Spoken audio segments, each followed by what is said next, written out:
Blue and red lights flickered across the lake like a warning. The kind of warning you don't understand until it's too late. I was standing beside my truck at dawn, coffee still steaming in my hand, watching mist roll off the water I'd spent months cleaning up. Then came the shouting, sharp, echoing voices cutting through the still air. 5 people in matching windbreakers, marching down the hill behind a private residence only sign like they owned the horizon. At the front was her, the HOA president, jaw tight, sunglasses on though the sun hadn't even risen. She was already filming me before I could say a word. They didn't like that my truck was parked near the dock. Didn't like that I'd been fixing up the old shoreline. Didn't like me, a man they didn't recognize, standing where they thought no one else belonged. When the police cruiser pulled up, it almost felt rehearsed. 2 officers stepped out, quiet but unsure, papers in hand. One of the HOA board members pointed at me like I'd just crawled out of their nightmares. "That's him," she said. "He's trespassing on HOA property." I didn't argue. I just looked past them, past their brand new homes glittering on the far side of the water, to the weathered stake I'd planted in the soil last week. The one marking the property line they'd never bothered to check. Because the truth? I wasn't trespassing. I wasn't visiting. I wasn't borrowing a view. I owned every inch of ground their polished shoes were sinking into. See, 3 months earlier, I'd bought this land at a county auction. They didn't even notice. The lake reserve they claimed as their own? The one they used for boating, fishing, picnics? It came with the deed. And that meant every dock, every path, every inch of their water access now ran through me. But that morning, surrounded by police and angry neighbors, I realized something deeper. It wasn't just about land. It was about control. About what people think they can take when they believe you don't belong. They called the cops to remove me from land I legally owned. They had no idea I was about to pull the one document that could drown their entire HOA in its own arrogance. You ever see someone so sure they own everything, until they find out they don't own a single drop of water? My name's Garrett Sloan. 48 years old. Civil engineer by trade, quiet by nature. The kind of man who finds peace in the hum of a diesel engine and the smell of wet soil after rain.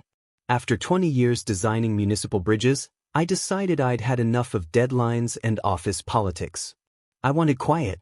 A piece of land where I could build something real, not for a paycheck, but for myself. That's what drew me to the lake. It wasn't much when I first found it, a neglected stretch of shoreline west of Meadowbrook Estates.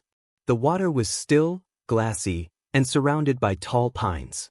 The land had gone unsold for years, caught up in tax disputes and forgotten paperwork. When the county finally put it up for auction, I put in a modest bid and won. It felt like a miracle. 10 acres of peace for less than the cost of a new truck. I didn't realize, at least not then, what I'd actually bought. The property wrapped along the lake's southern edge, a thin, uneven strip that curved around like a crescent moon. Most people ignored it because it wasn't buildable. But when I read through the old county plats, I noticed something everyone else had missed. The strip wasn't just lakeside.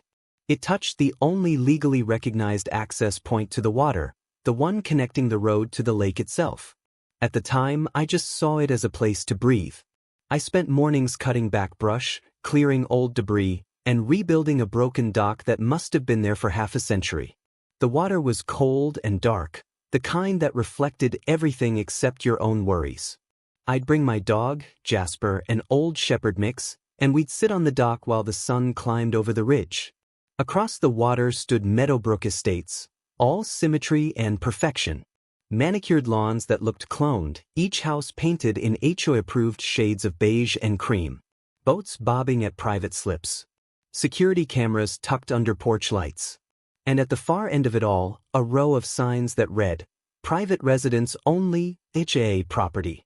No trespassing." It was like a warning to anyone who didn't belong. At first, I thought nothing of it. People guarded their little corners of paradise. I understood that. But the stares began the week after I put up a small storage shed. Pickup trucks slowing on the road, tinted windows rolling down just long enough for a picture to be taken.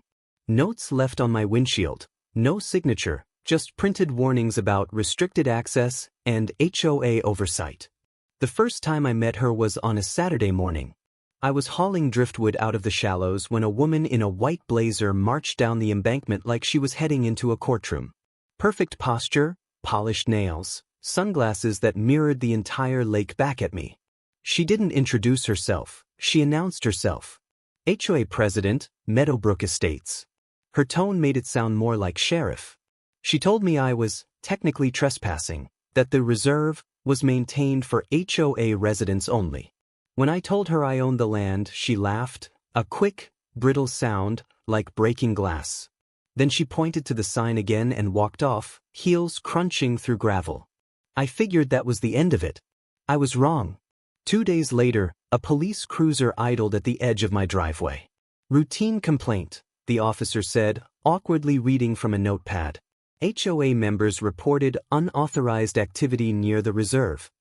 I showed him my deed. He looked it over, gave an uneasy nod, and left.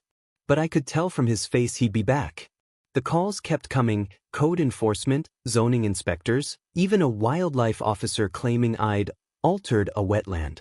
All of them polite, all of them uncomfortable.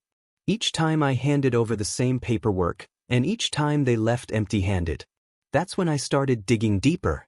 Late nights at the county recorder's office, flipping through decades-old plats and easement maps.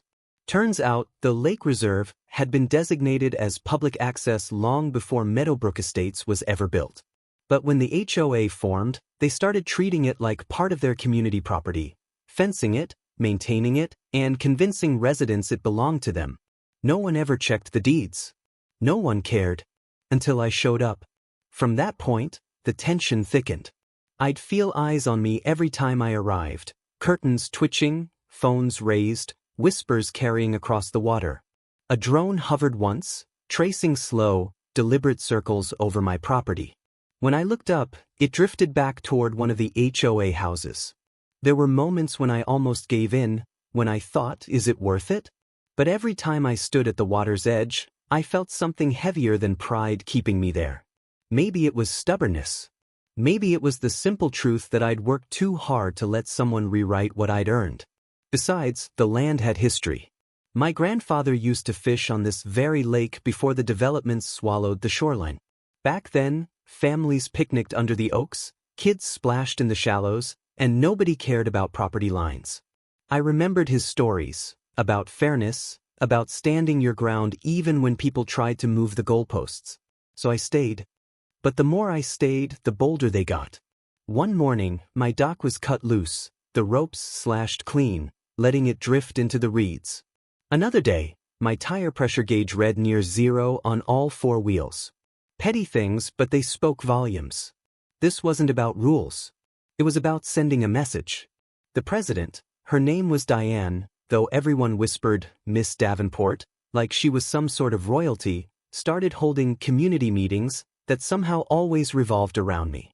Words like outsider, trespasser, and safety concerns started surfacing in their posts. And yet, through it all, she never mentioned the thing that really mattered, the deed. The one she refused to believe existed. That's when the quiet turned heavy. The kind of silence that hums beneath the surface, waiting to break. I could feel it, the moment just before a storm.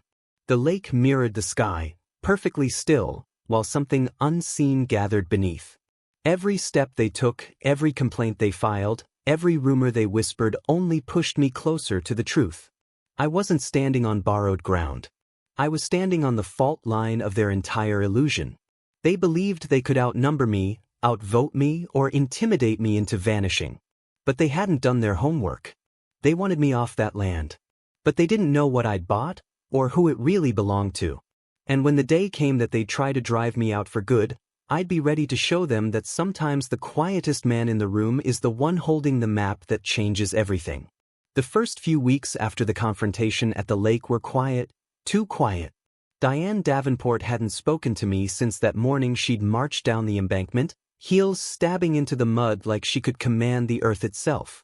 But silence, in neighborhoods like Meadowbrook, isn't peace. It's the inhale before the strike. The first notice came taped to my gate. Unauthorized construction. Structure must be removed immediately. No signature, just a photocopied HOA letterhead. The structure was my dock, the one that had been there longer than the neighborhood itself. I took photos. Date, time, weather conditions. Then I slipped the letter into a file folder already labeled evidence. By the second week, the pattern was obvious. Anonymous complaints filed with zoning. County inspectors arriving on reports of unpermitted land use. A code officer even cited me for altering a drainage pattern. He looked embarrassed reading it out loud.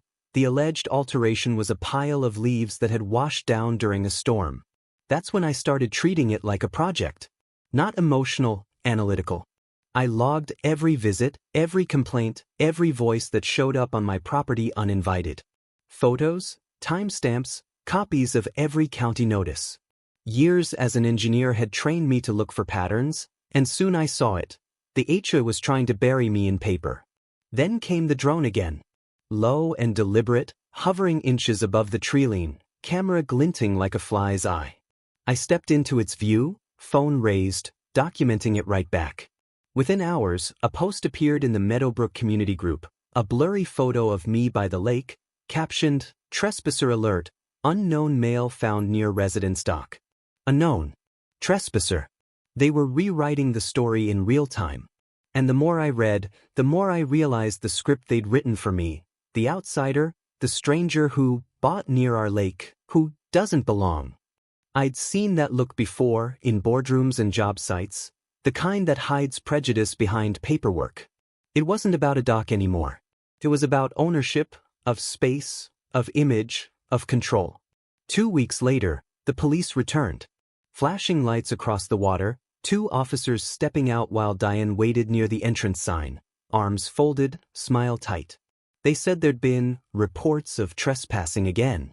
I handed over the same deed, the same coordinates, the same plat map. One of the officers, younger, tired eyes, studied it for a long moment before saying quietly, "Sir, looks like you're fine. Just keep this with you." I already knew what that meant. We'll be back. But they weren't the real problem. The HOA had something more effective than the law. They had social pressure. Neighbors started crossing the street instead of waving. The chatter at the diner quieted when I walked in. A flyer appeared on the community bulletin board. "Protect our lake access. Stop the encroachment." No names, but everyone knew who it was about. And through all of it, Diane kept her smile polished and her tone polite. A weaponized civility. Every email ended with "warm regards," every accusation couched in "community concern." It was psychological warfare with a manicure. But if she wanted a war of documents, she picked the wrong opponent. I pulled county records going back 70 years. Development permits, subdivision filings, original survey plats from before Meadowbrook existed. Buried in the archives, I found something strange. The Lake Reserve parcel wasn't listed in the HOA's founding documents. The developer, a company long since dissolved, had simply left it out. The reserve remained under public easement until the county sold it at auction, the same auction where I'd unknowingly bought it. It meant one thing. The HOA's boat ramp, walking path, and even the decorative dock they loved taking pictures on, were all technically built on my land. I didn't tell anyone.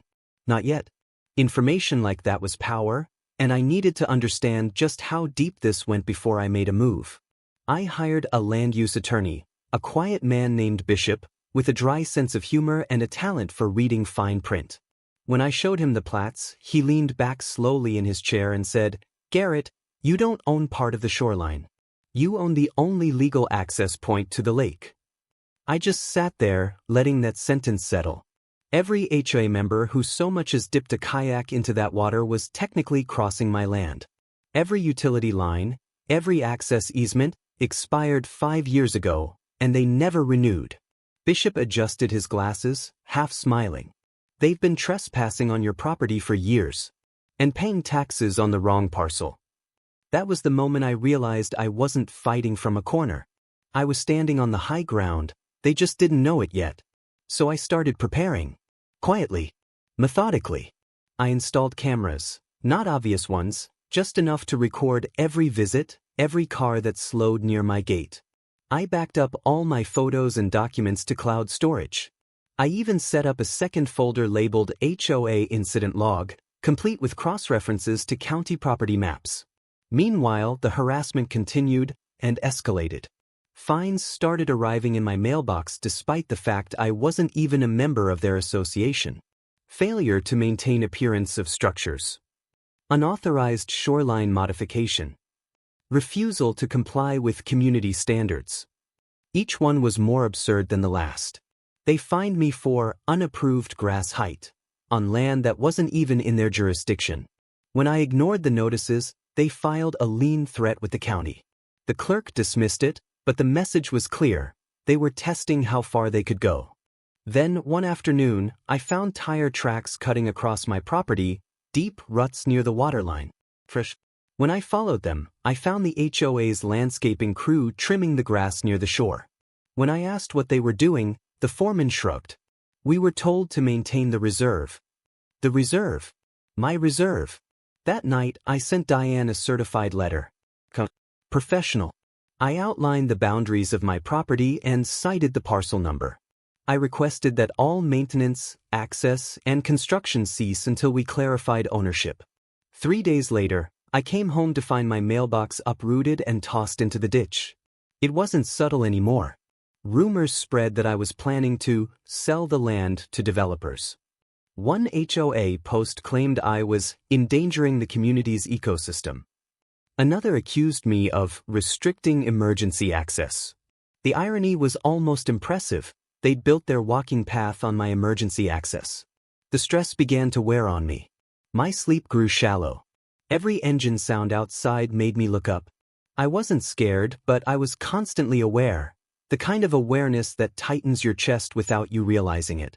But anger has a strange way of sharpening focus. I filed a formal request with the county assessor's office for a current property overlay, the official stamped map showing every boundary, easement, and lot line. It would take a few weeks, they said. I waited, working my land in the meantime, pretending not to notice the watchers at the end of the road. During that time, Bishop reached out with more news. The HOA's utility easement, the right allowing them to run water and sewage lines under the reserve, had technically expired 14 months ago. No renewal. No legal access. Every time a toilet flushed in Meadowbrook, it did so by grace of my neglected parcel. I couldn't help but smile. When I told Bishop I wanted to give them a chance to correct it quietly, he just chuckled. You're a better man than most. But Diane didn't take it quietly. The day the county assessor's envelope arrived, I found 3 HOA board members waiting near the fence line. Clipboards. Polite smiles. Just performing a property inspection. One of them had a camera. Another carried a tape measure. It wasn't an inspection. It was intimidation. I didn't speak, just recorded everything. Later, I sent the footage to Bishop with a note. Add this to the file. That evening, I sat at my desk, hands trembling slightly as I sliced open the envelope from the county. Inside, a stack of survey maps, stamped and certified.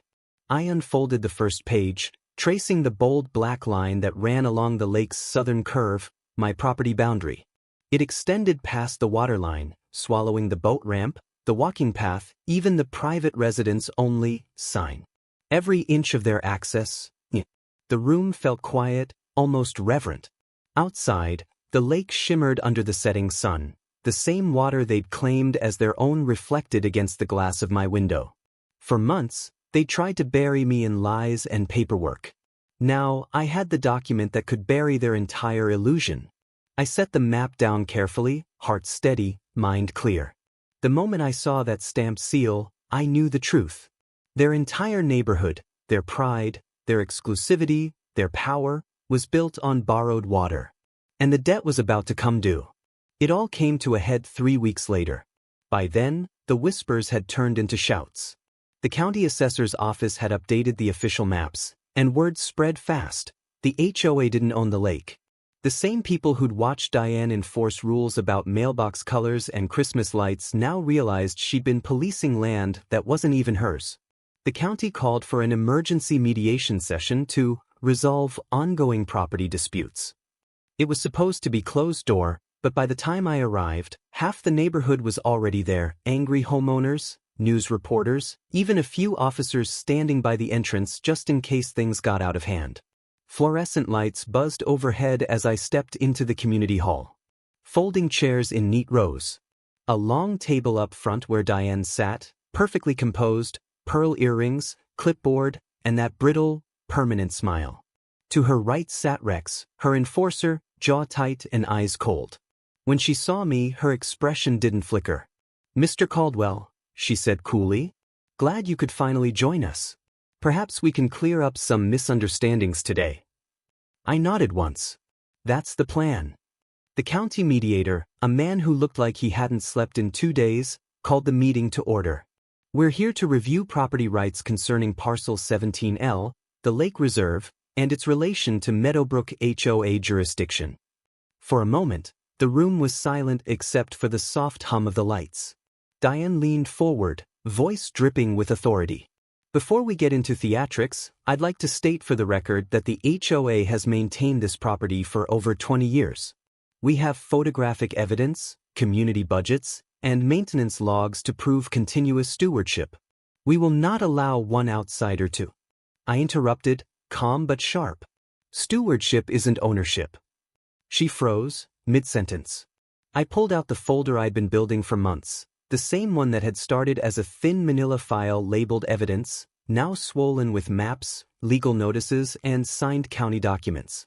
"Let's start simple," I said, sliding the top page onto the projector. "This is the current parcel map, updated by the county assessor's office last week. You'll see the bold black outline. That's my property. It includes the lakefront, the dock, the walking path, and the boat ramp your HOA built without permits." Gasps rippled through the crowd. One of the board members leaned over to whisper to Diane, but she brushed him off, lips tightening. "That map must be in error," she snapped. "The developer's agreement." I switched slides. Expired in 2003. Never renewed. No recorded easement, no refiled deed. I've got certified copies of every transaction since. You've been accessing private land for 2 decades under a false assumption. The mediator raised a brow, scanning the documents. "These appear valid." The audience stirred, muttering, shuffling, disbelief turning into anger. Diane tried to recover. "Even if that were true, the HOA has rights of access through implied use. It's been maintained as common ground since." "Not anymore." I dropped the next document onto the table. "That's the easement renewal your board failed to file last year. The same one that allowed your utilities to cross under my property. Without it, your water and sewer lines are technically trespassing." The mediator looked up sharply. "Is that accurate?" I nodded. "Verified by the county utilities office." Cameras flashed, local reporters recording every word. Diane's calm facade began to crack. "You're lying," she hissed, voice rising. "You manipulated these records. You think you can just waltz in here and steal our lake?" The audience erupted, voices shouting, some defending her, others demanding answers. One man stood up, pointing at her. "You fined me $600 for painting my fence beige instead of cream. You knew all this and still—" "Order," the mediator barked. But the room was alive now, the tension electric. I raised my voice just enough to cut through the noise. "No one's stealing anything. I'm offering terms." The room fell silent again. Even Diane blinked.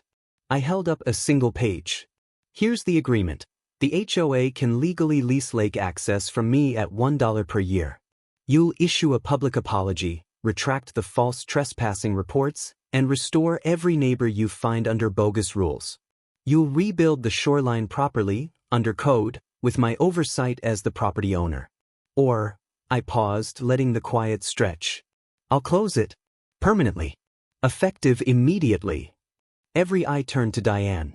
Her jaw clenched. "You can't do that." I stepped closer, voice steady. "I already did.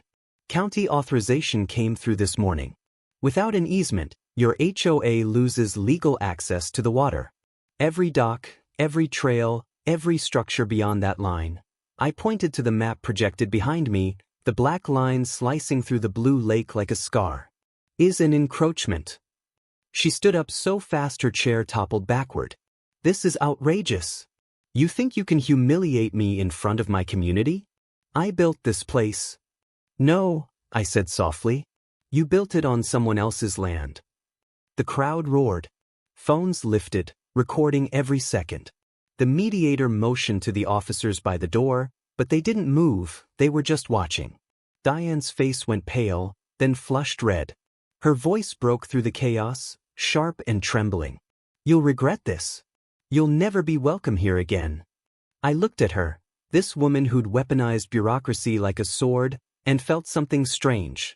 Not anger. Just finality. I was never welcome, I said. You made sure of that. But I'll always be legal. For a moment, the room was frozen in stunned silence.